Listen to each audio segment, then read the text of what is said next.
Bonjour à tous et merci de nous suivre pour ce flash d'information. Un conseil des ministres sera donc organisé ce mercredi 26 janvier au palais présidentiel. Conseil des ministres qui sera présidé par le chef de l'État, Alassane Ouattara. Et puis toujours dans l'actualité nationale, ce qu'il faut savoir, c'est que le ministre d'État, le ministre de la Défense, Téné Birahima Ouattara, était face aux parlementaires pour présenter le projet de loi de ratification portant création de l'Académie internationale de lutte contre le terrorisme avant la fin de la session parlementaire.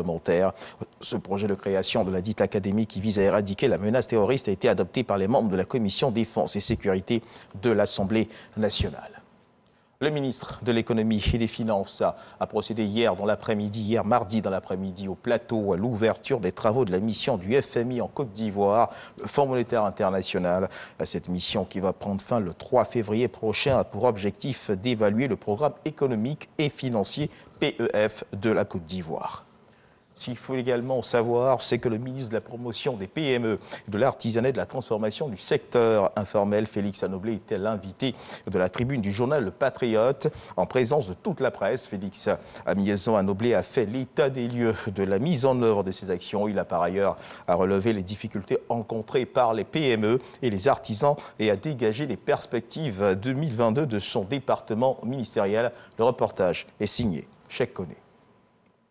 Pour son premier passage à la tribune du quotidien d'information Le Patriote, Félix Anoblé, ministre en charge des PME et de l'artisanat, a survolé plusieurs pans de l'actualité de son département ministériel. Sur les nombreuses difficultés que rencontrent ces petites et moyennes entreprises, le ministre a évoqué la mise en place des programmes de soutien à ces acteurs, notamment le fonds Covid qui permet de préserver les outils de production et de faire face à la pandémie à coronavirus. Face à la pandémie à coronavirus, le gouvernement a mis en place un fonds de soutien aux petites et moyennes entreprises d'une enveloppe de 150 milliards de francs CFA et un fonds d'appui au secteur informel d'une enveloppe de 40 milliards de francs CFA pour aider ces acteurs à préserver leurs outils de production et les emplois.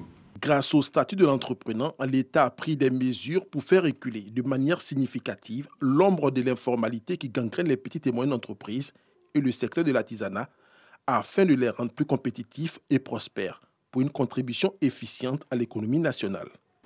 L'objectif visé est de favoriser la formalisation du secteur informel afin de permettre aux acteurs de ce secteur d'accéder aux services financiers et non financiers ainsi qu'à l'État d'élargir l'assiette fiscale.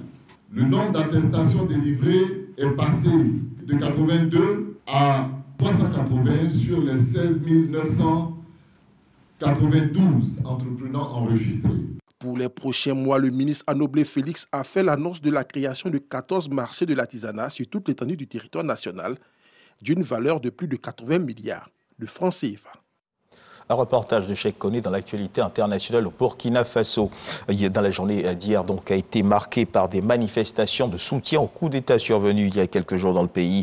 Les partisans de la nouvelle junte au pouvoir au Burkina Faso se sont rassemblés à Ouagadougou sur la place de la Nation, à l'appel notamment du mouvement Sauvons le Burkina pour donc célébrer cette junte. Ce qu'il faut savoir, c'est que sur le plan international, les condamnations de ce coup d'État se multiplient. Un sommet extraordinaire des chefs d'État de la CEDEAO sera organisé les jours prochains sur la situation au Burkina Faso.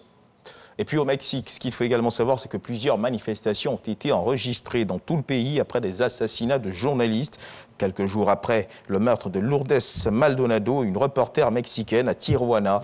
Les professionnels de la presse se sont mobilisés au niveau national. Dans la plupart des villes à travers tout le pays, les journalistes ont manifesté pour demander justice dans cette affaire et alerter sur les nombreuses menaces qui pèsent sur l'information au Mexique. Au Mexique, la liberté de la presse serait précaire. C'est la fin de ce flash d'information. Merci de nous avoir suivis. Je vous retrouve à 13h pour le journal.